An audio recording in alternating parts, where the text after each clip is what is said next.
live. Welcome to Live Action Roleplay with Courtney Kraft filling in for the amazing Cynthia Murray. And Ryan Omega, kind of half filling in for Kai Norman, because I can't do so all by myself. So that's why I have other people with me. Kai is off running DR NorCal in a couple days, so he's doing prep. And Cynthia Murray is doing some other stuff, some other amazing stuff. So I had to get someone who could be at least as amazing. So that is why she is here. Oh, maybe like 7/8 as amazing as Cynthia. All right, and we have a couple of guests. If you can introduce yourselves, please. Oh, I am Maxwell Colburn. And I'm Alexis George. Where would people know you from, if anything, in the LARP world? I used to be really big in Northern California on LARPing. I did a lot of vampire LARPing up there. I also worked on Ace of Geeks podcast back in the day. I've done Dystopia Rising for about 5 years now. Prior to that, I did Belagarth, which, while not necessarily a LARP, has many LARP-ish elements. All right, Alexis, you said that you were from Northern California doing vampire. What games did you play up there? Domain of Mist, so like MES. Like when we did the switch over to the new edition, like we were playtesting it. I also did a lot of con games, so like Kubla Khan and Big Bad Con and DungeonCon all do like their con games, so I used to do that circuit. Nice. I used to be from Northern California, too, so I'm like, I wonder why we never crossed. Drinks. What are we drinking today? Oh, he looks at me because I'm not drinking anything tonight. Sorry. It's a sad table. Disappointing. I mean, right now I am just having water, but I will be having a couple of nice ales here later on tonight. We have nice ales. Are you holding out on me? No, they're in the fridge. You drank about half of them already. That's right. I'm drinking water. They're just that good. You forgot. And I'm having this Starbucks mango dragon fruit drink. It's all right. Very, very sweet. Showing us all up. Yeah. No, it's not showing you all up. I just...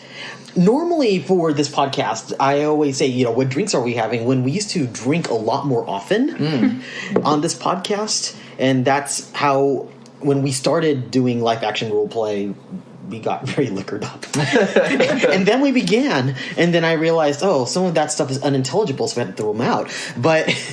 So I just kind of keep that tradition of what are we drinking today. And by the way, if you are so interested in promoting on live action roleplay, we can always replace drinks with something else. That's why we tested perfumes at one point. I remember that. Yeah, and that was totally awesome. All right, shout-outs. Does anybody have any shout-outs for anyone in the podcast today? Ooh, I would love to give a shout-out to a new Twin Mask player named Moira. She plays Domini of the Nadine. She has just dived in and is really focusing on building the Nadine community. So now we actually have a Nadine camp. And she's like, I'm going to have tents, we're going to have a fire pit, and I really want to have a bouncy castle, but no one's taking me seriously. But she's really just stepped up the game. She's arranged social events for us to like hang out of character, a Facebook page. So super awesome on you, Moira, for just diving in and making an awesome community out of a bunch of us evil misfits. Nice. I'm trying to imagine what a Nadine bouncy castle would look like. Black. Yeah, some skeletons and hanging off of it. Just a regular bouncy castle, but black with skeletons, yes. Well, you already mentioned that Kai Norman is up prepping for Dystopia Rising Northern California. I am a guide up at DR NorCal. So, I want to echo best wishes on this game, which Alexis and I will be attending this weekend. But also his fellow owner, Jason Doyle, who I've known since I started LARPing. We actually came in, well, at least Dystopia Rising. We came into Dystopia Rising the same game. And so to see him, his involvement in the community pay off in such a huge way, his dedication to the game is really incredible. And also to all of the new Trahazi players in Twin Mask, because we went from being a really very small group to really exploding rapidly, and they're all incredible role players. They're bringing a lot to the game. Yeah. We're going up to that game tomorrow, and I happily shout out like all of the writers that were working on this game. Because I do writing for them up north, and it's just, that group is amazing, and the things that they're knocking out in such a short time in between games is just phenomenal. So that whole writing team, just kudos. I want to give my shout out, like a few shout outs. One of them to the Twin Mask Vegas crew that I was with in Vegas last week for just arranging a meet and greet. Because I just happened to visit, especially to Jacob Woodruff, who took care of everything, and that was amazing. And so shout outs to, and hopefully I remember everybody, but it would be Jacob, it would be Robert, it would be Mikhail, and Soraya. So thank you for taking care of me while I was up there, and a lot of Irish bar food and a lot of fun talking. So another shout out to my friends Knox and Fabi, who run the channel Scabby Rooster, because I have a show coming up called Blank Slate, and originally it was supposed to be a D&D type game until Knox looked at me and said, well, can you turn that into a LARP? I'm like, let's see if I can do that. And I'm going into this a little bit blind, but I'm really excited. I have an interesting cast. I have really cool NPCs, so by the time you hear this, you will know who the cast is, but I will name them anyway. So for my cast, my 4 main players, I have Eddie Rose, I have Christine Hasse, I have Alex Nobles, and I have Angela Bassett as my main cast. And then I have a slew of NPCs, including my guest host right here. Yeah. Oh, I thought you were going to just say my name. Oh, go ahead, say your name. No. Oh, I'm your first NPC, Courtney Kraft. Do you want to tell them who I'm playing or no? Yeah. No. No?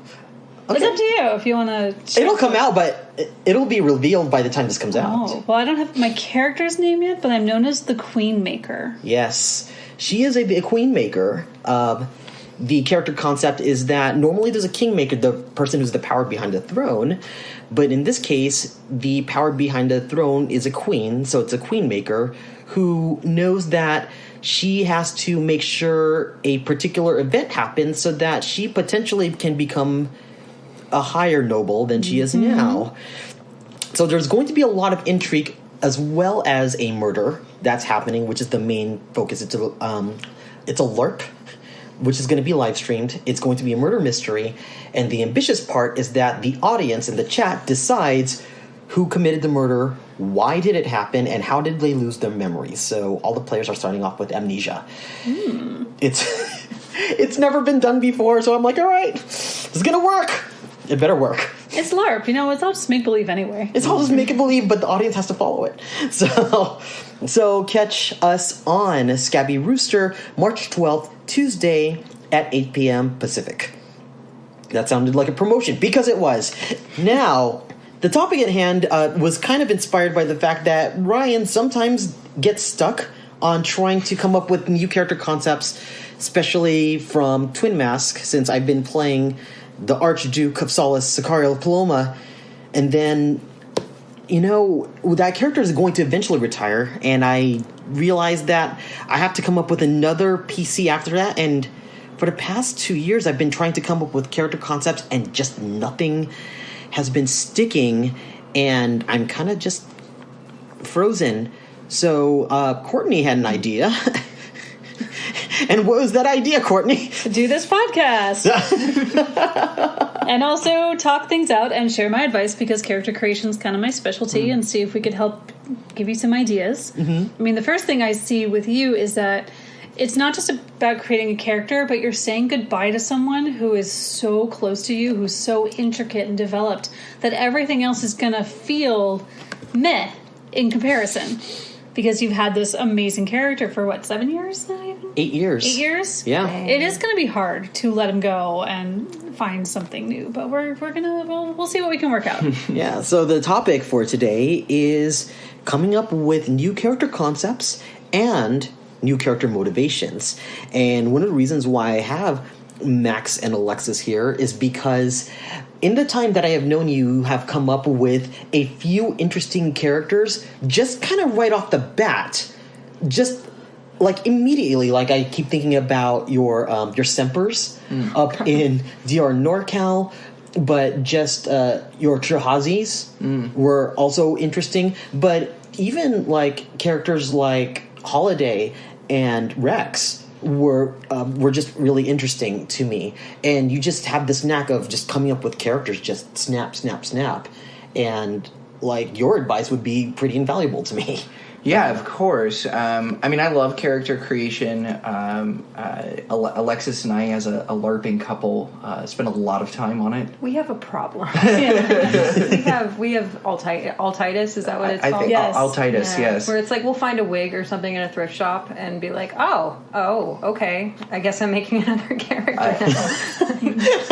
Alexis's latest find was this incredible vest. I found like an apocalyptic, like it has a bunch of pockets on it and like things hanging off of it for like $6 at Goodwill. I have no idea what I'm going to use it for. I can't have any more DR characters. I'm just not allowed. She brought it back home and it sparked about an hour and a half of conversation as we just like kicked back and forth different character ideas, all centered around this costume piece that we were just like, this is amazing and has to belong to somebody. Yeah, a lot of our alts come from costumes or like pieces of costuming that we find that we think is interesting.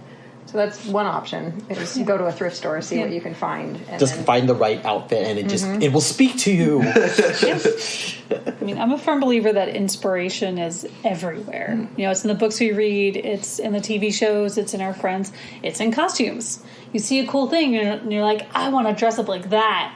I want to do that. And then you just kind of get an idea. But for those who are just kind of starting out, and maybe who might be new to LARP, what I find is that they fall into one of two categories. There's this character is me doing X. So it's me, but I'm a magic healer. Or it's me, and I'm an evil overlord. And then you have the people who want to be not themselves at all. So, like, did you guys ever start with characters like that was you, but maybe at a fantasy level or anything like that? So my introduction to, you know, I've done tabletop since I was 11, and then I started doing Belgarth in my early 20s, and that's just a combat game. There's no real characters. Some people sort of adopt a persona. Ryan and I were talking about this difference earlier. But out of that, I found Dystopia Rising actually at WonderCon, or WeirdCon here in SoCal, which is a LARP convention. And the director of that game actually gave me a pre-written character.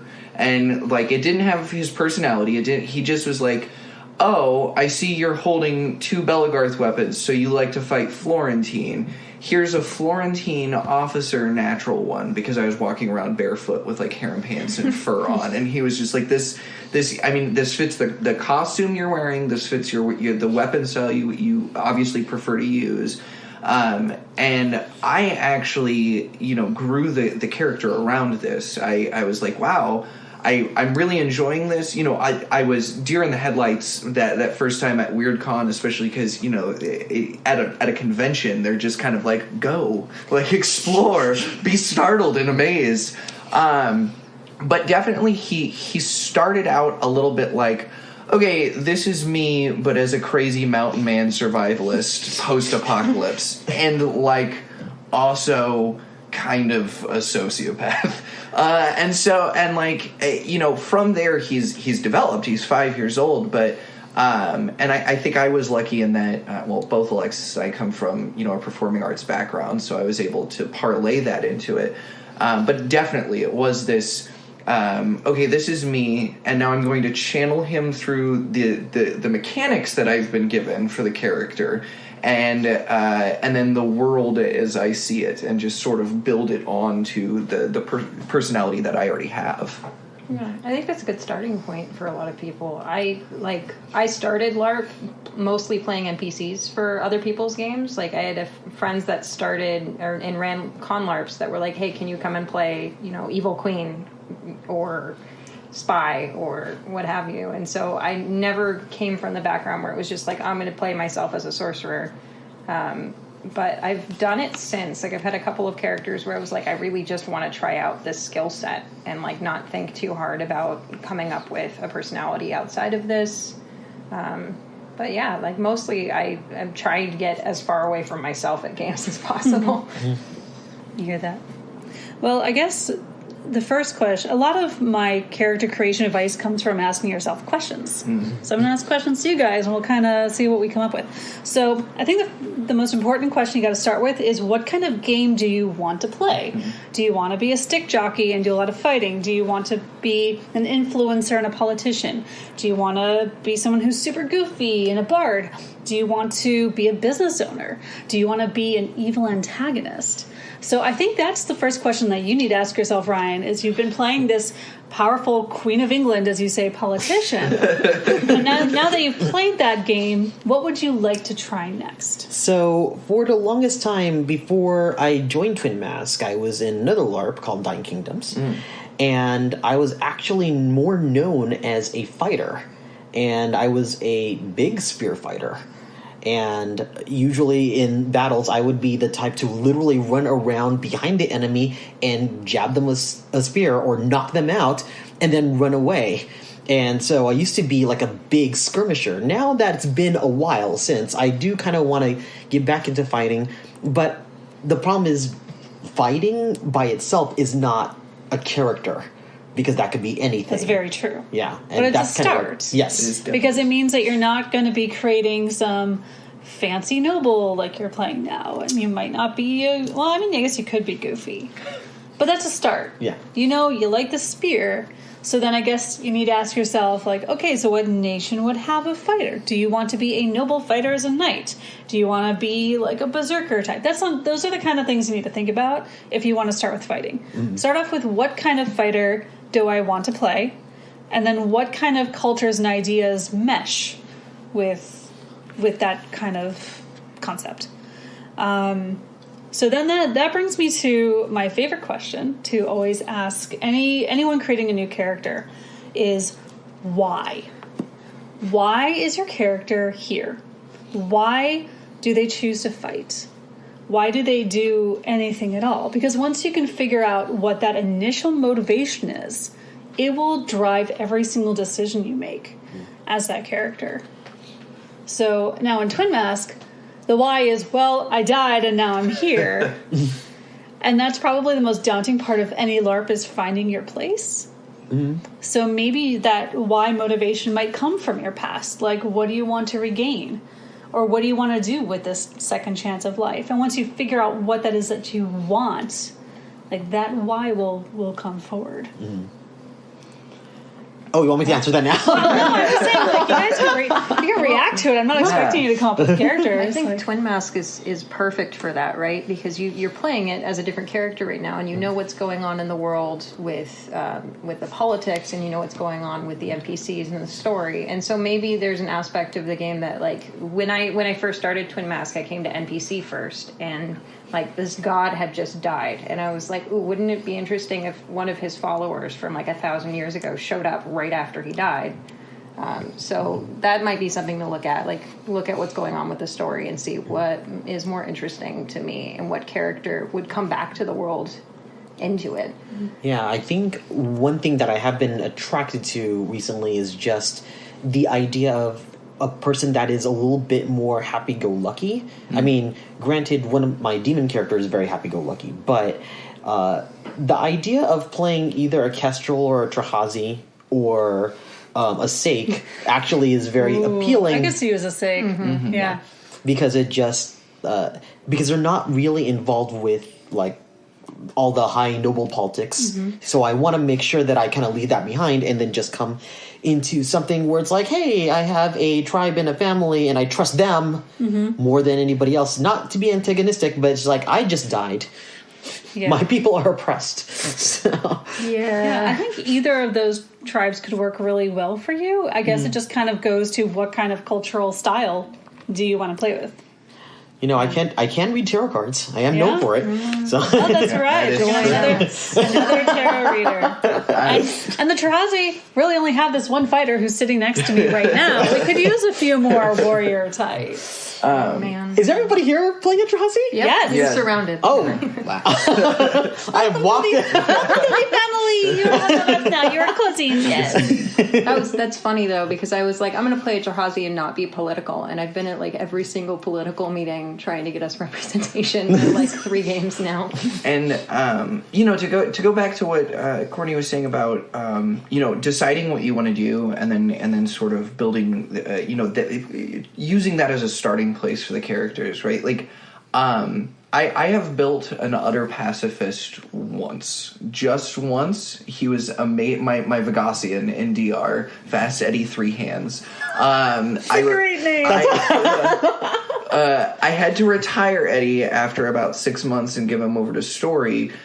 Because even though he was a great character and I had a blast playing him for like 2 to 4 hours, I just always got the itch to swing stick, and I was just like, I can't do it. I can't, like, and he was specifically built to never touch a weapon. I literally hid behind a character who came in with him is played by Avery, who's one of my good friends now. I call him my little big bro. They were playing like this tough natural one, and I hid behind them, using them as a human shield against everything. And so now I know approaching any character, like there is going, even though I might not necessarily build a fighter, there is going to be fighting as a component of this character. I'm kind of afraid a little bit that regardless of whatever I play, I'm going to end up being a politician, because that's just kind of like in my blood. Mm-hmm. Although Condobus has done a pretty good job of not being political at all, but I do that through eating and sleeping.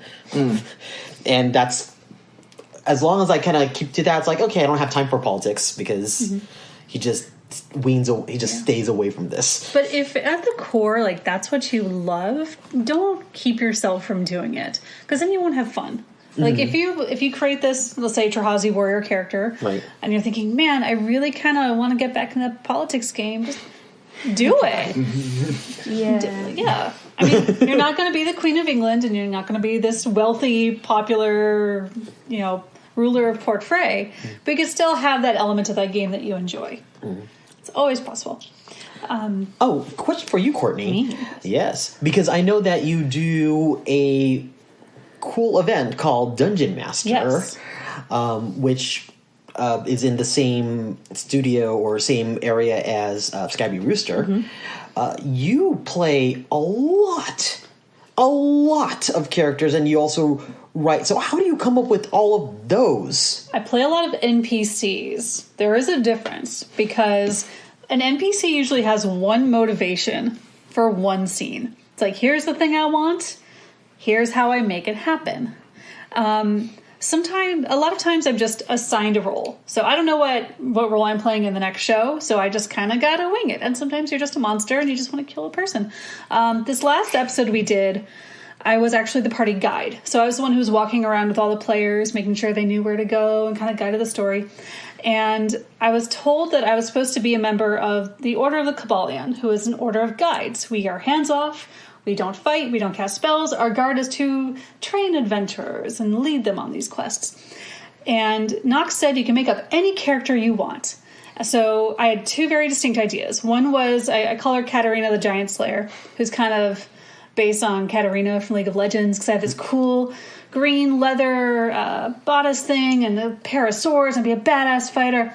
And the other idea I had was this very Mary Poppins-esque prim and proper lady. And for some strange reason, that one just spoke to me more. So here I was in this very steampunky Victorian outfit, being very prissy and proper. And I just listened to my gut. I listened to what spoke to me. I said, for this kind of story, this just feels right. It's not a character I would normally do, but it's just kind of improv. So, like I said before, find that why. Find that motivation. for doing what you're doing. So something I would love for us to talk about is the concept of creating characters based on other characters. When you find a character in an anime that you like or a video game, and then you take that character and turn it into something else. So this was something I've done multiple times in LARP. And one of my favorite characters for my Star Wars LARP is this Imperial officer. She's an interrogator, and now she's like super high-ranking in ISB. And I based her on Integra Helsing from the anime Helsing, which I love. She is my favorite anime character of all time. So I started off with the basic concept of here's this iron-willed woman who wears suits and gloves and is in charge of a bunch of stuff. And that was just a basis. And then as I played her, it developed her, and she became this completely different entity. But if you still look at her, you're like, yeah, that's definitely Integra Helsing inspired. So have you guys ever done that with characters, or do you have any thoughts on creating characters based on known characters? I think the at least the best example I have of basing it off of one primary character is actually my King's Court character I play in Dystopia Rising, who's also moved beyond his source material. But King's Court is a religion that follows music. I mean, it's based entirely around music and musical artists, and so I built a King's Court of D. Antford, who very much. Oh my god! Yeah. Wow. Super Zeph Celestros. I call him my So Zephstros. And he's my, like, I am gonna, like you were talking about that I just need some, like, chill time character, because he has absolutely no responsibilities and does not care about anything. Just does drugs and gets drunk as much as possible. And, you know, initially I was, like, basing him very much off of this character of ninja that his persona for D. Antford, and often the persona that he's portraying in films like Chappie and District 9. And this odd thing actually started to happen as I continued to develop him, where he actually got a lot more of the characteristics of Yolandi. So even, you know, and branched out from there, but just this sort of the blend of the two, and taking inspiration from these two musical artists to use their stage personas as you know, a post-apocalyptic character. Yeah. I do that a lot more for NPCs. Like, if it's a character that's going to be out for a second, and you really, like, you have 5-10 minutes to go and throw a costume on and go out and do this thing. Usually I'm like, all right, what can I base them off of that I know, that I've seen, like, how they walk, how they talk. I don't do it a whole lot for characters I play long term, but every so often I'll watch something and be like, oh my god, that's my character, and absolutely steal things. Like, we were watching the new Netflix show Russian Doll, and I'm like, this is my LARP character of like 3 years. Like, I'm gonna steal all of this. A lot of people know what when I talk about Mario Nintendo in DR NorCal, people know what the inspiration is, to the point where people have told me, so you're that Mario cosplayer. I'm like, oh, I guess I can take this to conventions too. And I think I had once, and it was kind of cool. And it was just, again, it was one of those just impromptu ideas, because when I was trying to come up with an original concept for DR playing in Kai's game, I was thinking, okay, I'm going to play a Genjin, which is Asian based, because I am Asian. So I thought, okay, I could give it whatever it is that it needs. And Kai said, well, you should try to veer away from that, because just the flavor of it. And I'm like, okay, that's fine. And then I just came up with this silly, stupid idea of like, okay, I could just play Mario.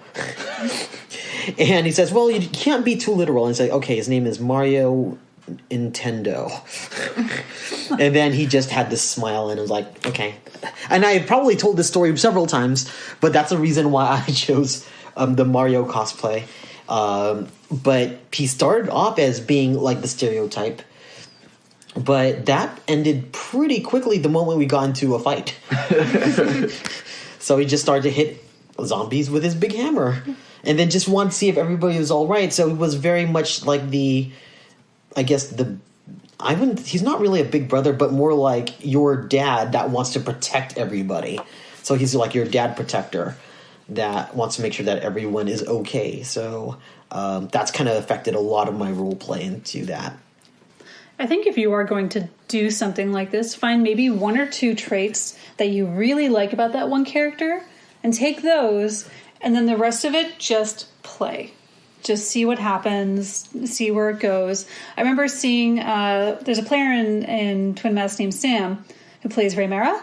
And as soon as I looked at her, I went, oh, you're like Yasha from Critical Role, because she had the same hair and kind of a similar look, and I could tell that's where her inspiration came from. But Rhea has definitely developed into very much her own character. And so it's totally fine to start with someone else's idea, even just a little bit of it. But try not to emulate that character exactly, otherwise it's going to be like, oh, well, you're obviously so-and-so, and you could just develop into something of your own, and you will absolutely fall in love with characters like this. I have to admit that, like, sometimes when I look at a character, or look at a game, I try to skirt between not skirt between the rules, but skirt between the genres, because I always find that space more interesting. So in Superhero LARP, or Super LARP, instead of playing the hero or the villain, I decided to play the Lois Lane character, whose job was to interview the heroes and villains. I thought that was brilliant. I love that. Yeah, Oliver, your business. Oh, God. You have good names. Thanks. Perfect. Really good names. I love it. Yeah, because I remember seeing you, and I was like, oh man, if I joined that game, I could be like an April O'Neil character. And then I realized that's what you were doing. Yeah. And you were live streaming, which was so original. And it was fun to just play that character, but also to just have the Facebook Live on, and actually record all of those conversations in character, because they ended up coming back to Facebook, and now I had a whole bunch of people ask, what is this game and how can I play? And it was unintentional promo. That was not the intention, but it turned out to be really, really cool. So another tip that I love giving to new people, and I think you would definitely understand this as an NPC player, is whenever you're doing a short-term character, or at least you're starting something, I say find your shtick and stick with it. Find that one thing that your character's about and always circle back to it. So I had a guy who was also doing a Mario parody in Dungeon Master's Sister Show Adventure, and everything was about pipes. Every single joke came back to pipes or came back to plumbing, and it was hilarious. That was his fun thing. In our last Twin Mask game, I got to play a little old lady, and everything, it was all about the voice and saying a certain couple phrases over and over. So that's one of my favorite tips for, when you're just starting out. Like, find that core word. And it's not words like heroic, angry, brave. It's nouns. It is plumbing. It's coffee. It's comedy. It's whatever that one word that is like the core of your being. And if you can kind of keep circling back to that one word, you'll be able to grow from there. That'll be a good starting point for anyone, whether you're playing a long-term character or just an NPC for a quick shift. Does everybody here have a favorite shtick of theirs, or of any of the characters that they've played? I mean, for my half-demon Trahazi, the accent that I do for him, I actually developed while I was working at a Renaissance festival, and I actually based it on Southern Czech accents as closely as possible, because I'm descended from Irish travelers who are in some ways linked to the Romani people. And that was where most of the people, there was a huge Romani community in Bohemia, which became mostly southern Czechoslovakia. And that language is the way that he spoke the dialect was a huge part of going into theater. And, you were talking about sort of taking these aspects of characters earlier. And I was like, okay, what happens if I combine this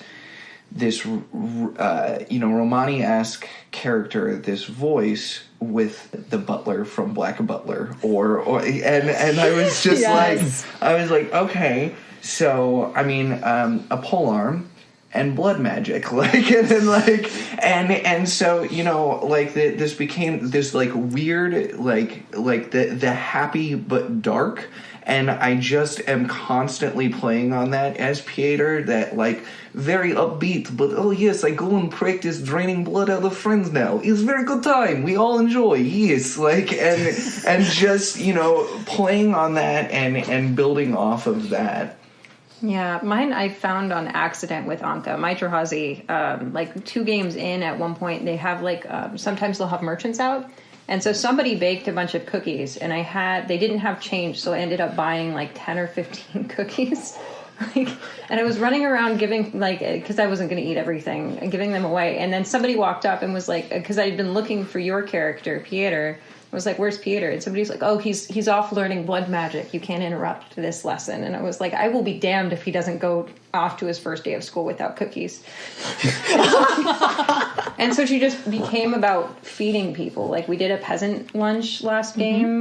We've done a lot of, like, potlucky things. We're doing something with the Dreer next game. So it's all been about food and feeding people and the sort of maternal character aspect of that. Well, I mean, Lala, obviously, tarot reading, and the jester accent. But a fun shtick that I did for one episode of Dungeon Master, I played this character once, never came back. She was a cheerleader in a fantasy world. And to cast spells in Dungeon Master, you have to form a rhyming couplet. Well, I was a cheerleader in high school, briefly, and so I knew how to do the facial expressions and the movements, and all cheers were very similar to rhyming couplets. So every single cheer I did, it was in a rhyming couplet, and I started with, ready?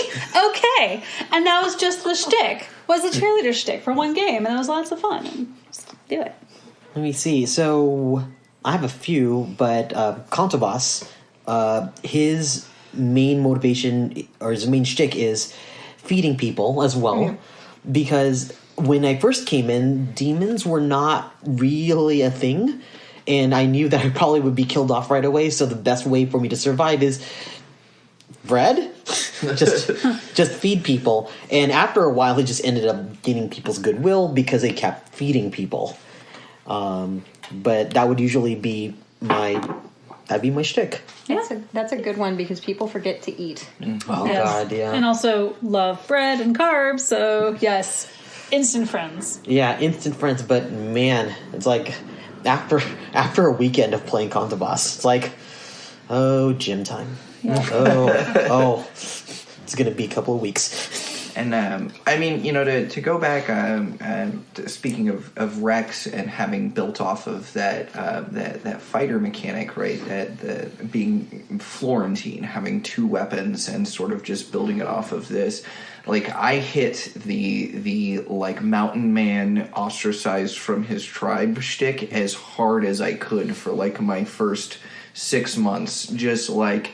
You know, everything was about, like, survivalism, which, I mean, worked because it was a post-apocalyptic game, and so it was just survivalism. Like, everything was brought back to that, and that helped me, develop his worldview and actually flesh him out into a character who moved beyond this shtick. But it was such a good grounding point and such a good, you know, foci to start from. Yeah, you started with a shtick, and then you founded your why. Yeah. So that being said, let's talk about our Twin Mask characters, or I guess, or if you have DR characters. What is your character's why? What do you think is at the core of all their motivations? I mean, Pieter's is pretty easy because I developed him around, you know, one of the Trahazi constellations, one of their zodiacs, really easy, like early, and so he is the older brother archetype. He is here to protect and to defend. I often like playing the sort of necessary evil characters. And so Pieter, being a half demon, he doesn't see it as necessary evil. He sees it as necessary violence, but people often, I mean, that reads as evil to many people. And so this has become, you know, even in these games that I've played him, as he's begun to develop past that initial sheet stage, it's continued to be a really motivational why, and having this influx of Trahazi players has only helped because now I have more to protect, more to defend, more that I have to ensure thrive and survive. Especially since a lot of the Trahazi, like me, are helpless and have 3 hit points and can't fight. So thank you. I think what happens with a lot of people who start out in LARP is like you have this like built-in survival instinct, especially if you come from tabletop games or video games, where it's like, oh, like there's this very obvious trap happening. Like the bad guys have come in disguise and they're like, yes, come with us down this dark alley. And so I built Holiday, who's my long-term character right now, to just say yes to silly situations. Like she's from the in-game faith is called Light of Eden. They don't believe in a tomorrow. They're very like YOLO, the faith, the faith of YOLO, basically the church of Carpe Diem. and so every time one of those mods has come in, or every time like a situation like that has come in, where it's like, here's this obvious trap, come with us into the woods. We don't know you, but sure. It's led to like the most interesting LARP stories I've ended up with. Like Holiday did that once and then got murdered. By me. Not even as an NPC, as Rex just wandered in and killed her. He didn't. Okay. To be fair, he didn't wander in and just kill her. He messed up their safe word. Okay, he thought burning. It doesn't. It was a long story. I got sacrificed at an altar. It was great, but like, so she's almost the opposite of Rex. Is like survival is not how she's built, and so her why has sort of become to make the best story at the end of it. And so she's died a number of times and done very silly things a number of times, and it ends up being like the best after LARP like war stories. And it's interesting because Rex's why, my long-term DR character, I hit 5 years with him this coming May. His why is actually how I met Alexis. Because he was installed as the general of the El Dorado army during one of our military conflicts, because his why is survival, and so they knew that they could put him in this position because he would do anything to win. So we win this battle, and in effect the war, only to come back to town to find out that like the people who had stayed behind because they weren't competent fighters or they were in the middle of building something had been wiped out. We lost 18. We had 18 deaths. We had only lost 2 people in the actual battle. 18 had died in town because we did not leave them with any protection. It was 2 NPCs that came in and killed 18 people. One of them was Kai. Oh,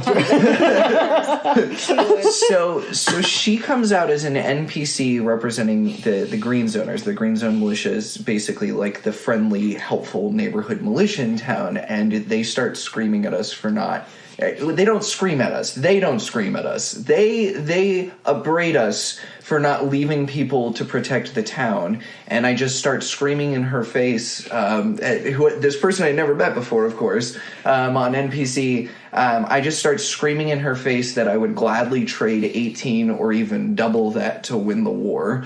And so, like, you know, and this why is in fact how we got. Yeah, like, who is this guy? Let me see. Well, to give you an idea, Twin Mask started in 2011. A popular series called The Game of Thrones also started 2011. So Sicario Paloma was based off of Tyrion Lannister.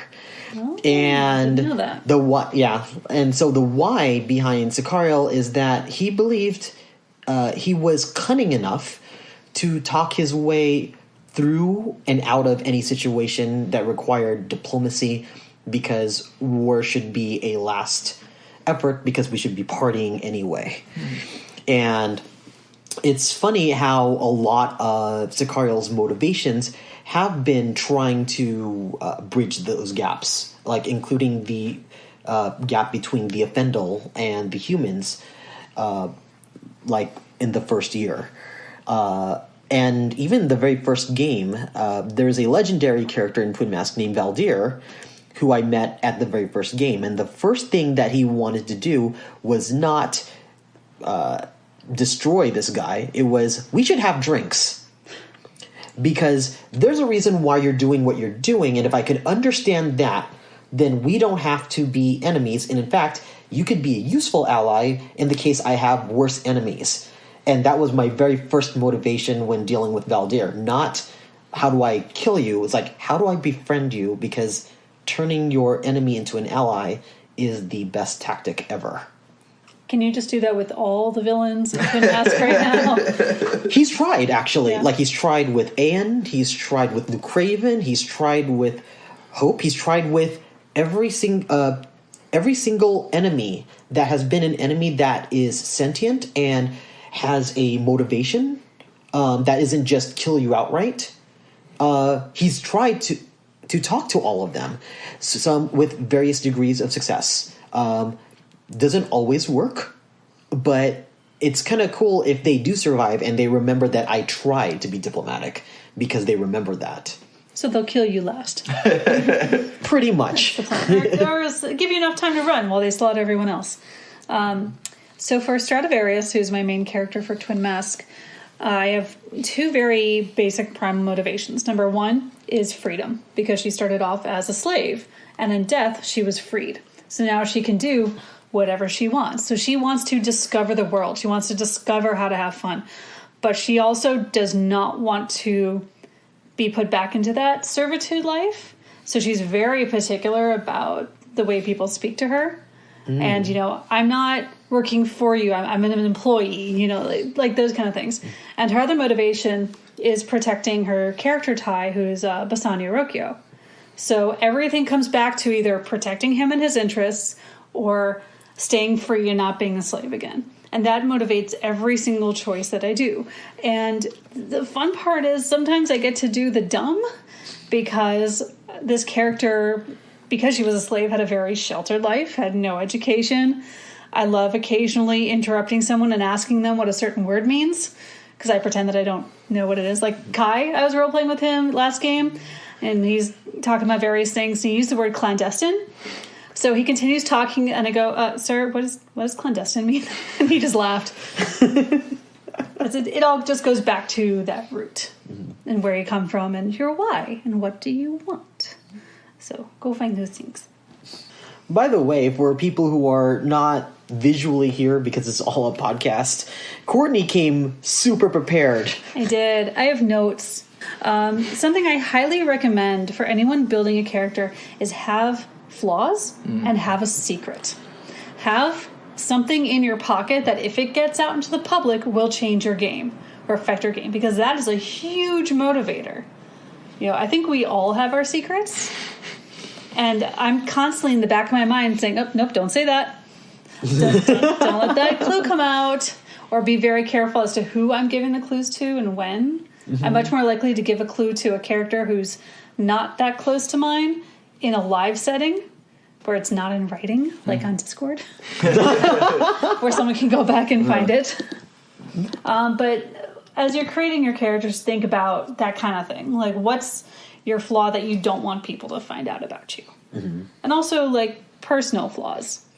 Like I said, Strada is not very educated, so she doesn't always know how to handle herself or understand what's happening in the world. My Imperial officer I mentioned is claustrophobic. There's a reason for it. So, think of those flaws that make your character weaker, because no one wants to play with that guy who's always perfect and can fight all the things. And I see you nodding. So that's just, and plus it's fun. It adds so much more dimension to a character.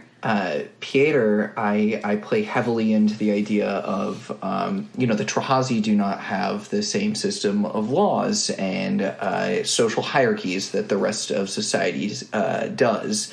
And so, I think it was my second game as Pieter, who is a peasant, that I threatened to drain the life out of Sir Mariston in Lady Rosalind's hearing. And luckily, earlier in the day, I had saved Lady Rosalind's life, so she pulls me aside and is just like, you cannot threaten knights. And Peter's like, I don't understand. He let the ardent choir chase me down the street and step out of the way, so now I take what they take out of me, out of him is all fair. And she's just like, no. And so I'm constantly playing into the it is only the fact that Peter is slightly charming, that he has it, and for some reason Corvus allowed him into the guard, that he hasn't actually been taken up on charges yet, because he's constantly like, no, someone explain to me why I don't kill this man now. And they're like, he was returned, he was dominated and attacked you. And Peter's like, okay, so I don't kill. Okay, I don't kill. This is fine. Okay, and playing into those flaws that especially flaws that could potentially become fatal is really, really exciting. Yeah, I had a vampire character that I played for a few years up in Domain of Mist, Soul, who was a Tremere, and I'd never played a Tremere before, and their whole thing is like they're blood bound, like so you're sort of like honor bound to your group in a way, and you're not allowed to do that outside of the group. So like the very first game, I went and found somebody outside of my group and got blood bound to them. And we held it as a secret for I think 2 years of play before it finally got out, and it was always like this domino, like once this gets out we're dead, and sure enough like a game later we ended up on an email chain, like because you can play off, it's like Discord but a few years ago, and we went to a featured game and like 30 people showed up to kill us. Oh damn. What was the email you got? I got an email that just said clear your schedule. I also called a Justicar an idiot, so on a national list. Yeah. So in addition to these flaws, another tip I love to give is when you're building your stats, think about what you obviously want to think about what does your character need at their core to do what they need to do, but also think what should they be missing? What shouldn't this character have? So for example, right now Strata doesn't have willpower, which is like mental resistance. And I figured, that makes sense. She was built to be a killing machine and not, anyone's social. So it kind of makes sense for her to not have willpower anytime soon. So that's just something you guys can take into consideration when you're creating a character, is like to play into those flaws. Even my big fighty boy, Rex, for Dystopia Rising, does not have blind fighting. He does not have the counter to the most used crowd control skill in the game. If I want to counter it, I have to use a single-use, extraordinarily expensive item that I usually do not have on me. So he's the big, 5-year-old fighter who's only died once, which is pretty rare for heavy combatants, who has anytime I have been blinded, except for basically anytime I've been blinded, I've been put into bleed out, which is normally pretty hard for him. So it's just this glaring flaw. Yeah, for Sicario, oddly enough, the community determined what his weakness was rather than me, and it was because after becoming Duke of Frey, the entire community of Twin Masks basically decided that you cannot fight. You are not allowed to leave this area. We have to protect you because the moment you die, the whole country goes to shit. And there were times where there have been a couple of battles where I'm like, I have to sit here for an hour and do nothing because if I go out, the rest of the community will be like, nope, where are you going? It's like, I want to go to the bathroom. Like, we'll have an escort. It's like... So the end result is that if you look at my character sheet, it's like just not a lot of fight skills.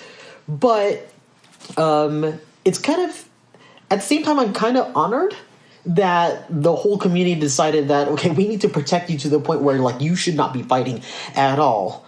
But now everywhere I have to go requires an escort. But that also ends up being awesome roleplay, especially with a lot of the new players, because I have to ask them, I need you to escort me.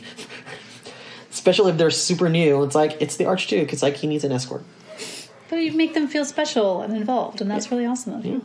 I was going to say, I actually have to be super conscious to build in flaws, because Alexis can tell you, I have a brain for breaking games. Like, a lot of my friends invite me to...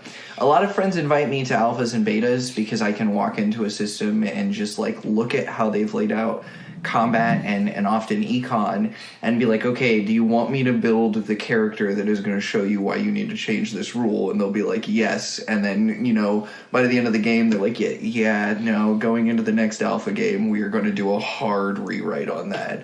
And so I have to, going into building a character, being a min-maxer is not necessarily it is not in and of itself a bad thing.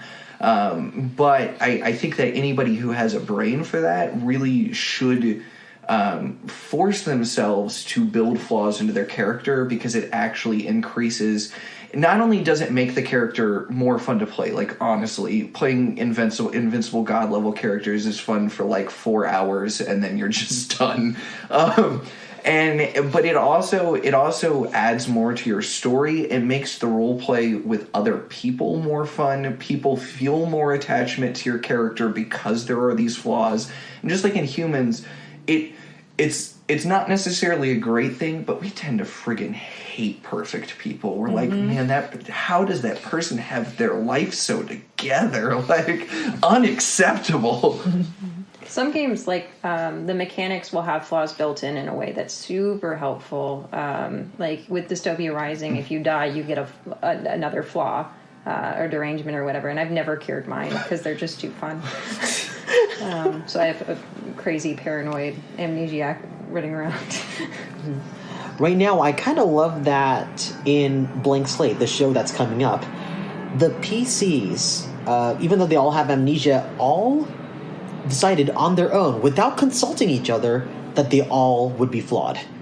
In fact, their names, of the names that they remember, are all representations of flaws. So Eddie, who calls himself Pen and Sword, has a split personality. Alex Nobles calls himself Paranoia because he's super investigative and distrustful of everything.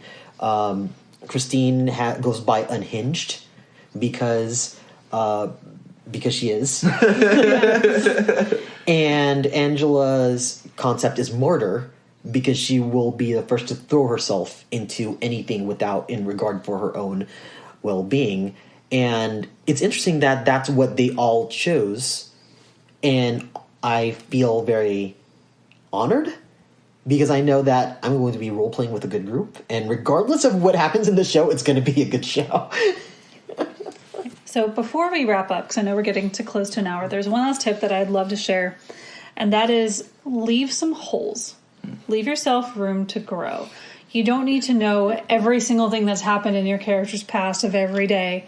You don't know everything they've done in the month between games. Like, leave those holes because you can always go back and fill them in later, or maybe something will happen that you go, oh yeah, that could fit well into this.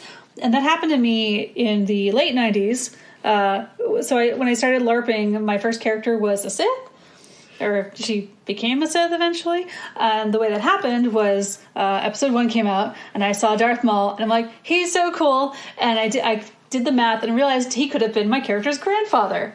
Well, my character didn't know who her parents were, so ta-da! Now I'm Darth Maul's granddaughter, and it just turned into a cool thing that opened a lot of roads. So just keep those things open. It's okay for, when you make this new character, Ryan, you don't have to know everything yet. Yeah. You don't have to know all his motivations. Like, he will grow with you. Mm-hmm. Strata has grown with me. She's very much a blank slate. I'm like, here's her basic background.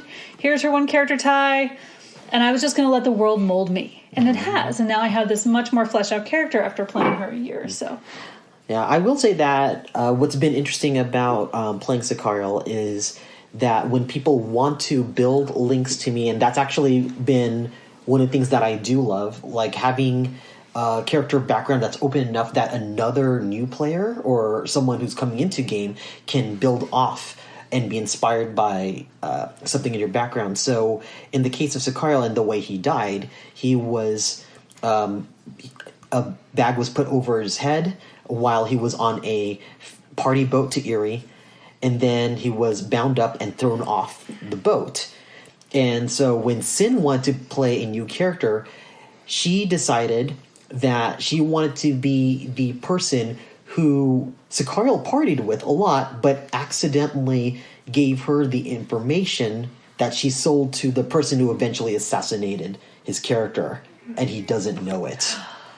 Drama. And that was an amazing end to the character, so that by the time I saw her, it's like, hey, that's amazing. And at some point in the future, if it comes out, be like, oh, shit, we're going to have words. Well, you do have to be careful when it comes to character ties because it's easy to paint yourself into a corner. Because I know someone who's come into game for the purpose of advancing someone else's story, and now I'm thinking, okay, so what's going to happen next once you've completed that goal in the next game or two? Now what? And that's where you have to go back and find your why. Like I've always said, what's your character going to do? So just be careful if you're going to create those attachments to give yourself room to grow once that little bit has been done. I think, like for me, one of the really, and this requires a number of people that you trust, but to do the yes and for filling in those holes. There's like a couple of people with that D'Antwoord character I was talking about. Bash is his name in Dystopia Rising. There's two people, Ryan Reed and Michael Hibison, who both play characters that I do nothing but yes and when we talk about like this one weird job we did way back when. And so we're constantly like adding new details and I mean, because we all know each other out of game and trust each other with the role play and trust each other to build each other's characters up, it works really, really, really well. And Alexis and I do a similar thing with Peter and Anka, although we've also both built into our characters, a fractured memory for myself. I have they have a new flaw called fading memory that they just added, and the second I saw it, it was like, yes, I want to forget everything that she used to know in a year. And so I built intentional holes into my character about his demonic parentage, and then she's going to eventually forget anything to do with me, and it's just creating this dynamic wherein we've built the holes for ourselves to fall into, and it's like yes. Yeah. The other side of that is if you're having trouble coming up with a character, you can always reach out to the group, like get on the Facebook groups and chats and be like, hi, which groups are open? Like, is there a guild looking for people? Is there a group looking for people? Like, I'm building a brand new character right now that I wouldn't play if somebody didn't message me and ask, hey, do you want to play this character with me and these other people? So that's another avenue. I know it's you could paint yourself in a corner with it, but also it could give you a jumping point. And I like creating characters for groups. Like, I really do. I like looking at how to mesh my character both mechanically and story-wise with a group of people. And I think that can help too with that creating intentional holes in the background story, because you as a group get to create them as you go throughout the game. Mm-hmm. Like, I know that even with my character Marion Tendo, I have my friend James who plays Ouija Tendo, and so he's my in-character brother. But there's, aside from us being brothers, and he has his own story and his own take on the character. It's just so cool that our aesthetic matches, but that's because we talked about it a lot. However, like, his character is not dependent on mine to exist, and I'm not dependent on his. And even now, like, he's still trying to think of different directions for his character, and it's not because of the role play with me, because we actually in the game barely see each other except for certain situations. It's because we are independent characters, but when we do have those ties are meaningful.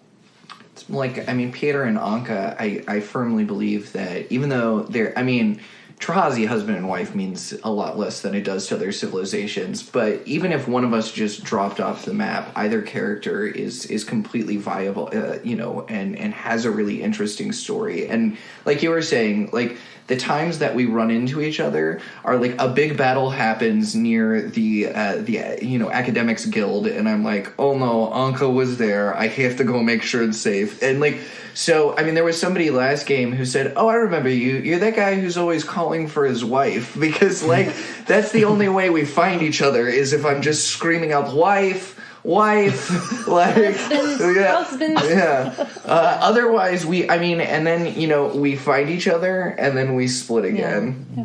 I noticed that happened with Nemo, who plays Bassanio, and I. We started off coming into game together, and we do some things together, but really our games have gotten further and further apart because he's playing the political game, I'm doing the I want to grow strong and fight monsters game, and like sometimes we come back and meet, but at the last game we interacted maybe once at the very, very end of the game. And that was cool because, we started off with a tie, but we still have our own lives and our own characters. And, like, we still care about each other and we'll still do stuff together. But, as a role player, you don't want to be completely dependent on someone else. You know, it's your story, it's your game. Have fun with it. And if your game is having fun by literally attaching yourself to someone at the hip, then by all means do it. But, you know, make your own fun. All right, we have come to the end of this podcast. So, Alexis, where can people find you or reach you? I'm on Instagram as Alexis Speaking, at Alexis Speaking. And then I'm Alexis George on Facebook. We're doing some cool projects soon, and we build a lot of weapons, and we'll post LARP stuff all the time, so. All right. You can find me on Instagram at Deniable Plausibility. So that'd be like plausible deniability, but reversed. I should start posting more of my work with Alexis there. I do need to keep that up. So if you guys follow me, that'll, force me to actually put some content there. Yeah, somebody was asking us, because we do a lot of like foam smithing and weapon building for LARP, to do a video, so we'll probably post something soon. Just like a simple tutorial for simple weapons that you can make in your garage. That sounds like a lot of fun. Mm-hmm. And you can find me on Twitter at the Anime Goddess. I'll introduce, but before I talk about my social medias, I want to thank our Patreon supporters, Aaron Ludlow, Treasure Kalafa, Talon Hack Bowler, Geeky Tees, and Twin Mask. Thank you so much for supporting us, that we're able to create more content that people can find not just on iTunes and Podbean and Radio Public and Spotify, and there's going to be, I guess, a couple more places. But this is Ryan Omega. You could find me on Twitter under Ryan OMGA. You could find me on Instagram and Facebook under Ryan Omega. You can also find me on a actual play D&D podcast called Venture Ventures, which is on Twitch. You can also find me on Dacian Brats on Kelly Eden's YouTube channel, playing Toshidor of Paloma. And coming up soon, Scabby Rooster Blank Slate. Looking to do potentially more LARP programming as you follow on this journey with us. Again, thank you so much for joining us for today's podcast on live action roleplay. And until next time, bye! Bye!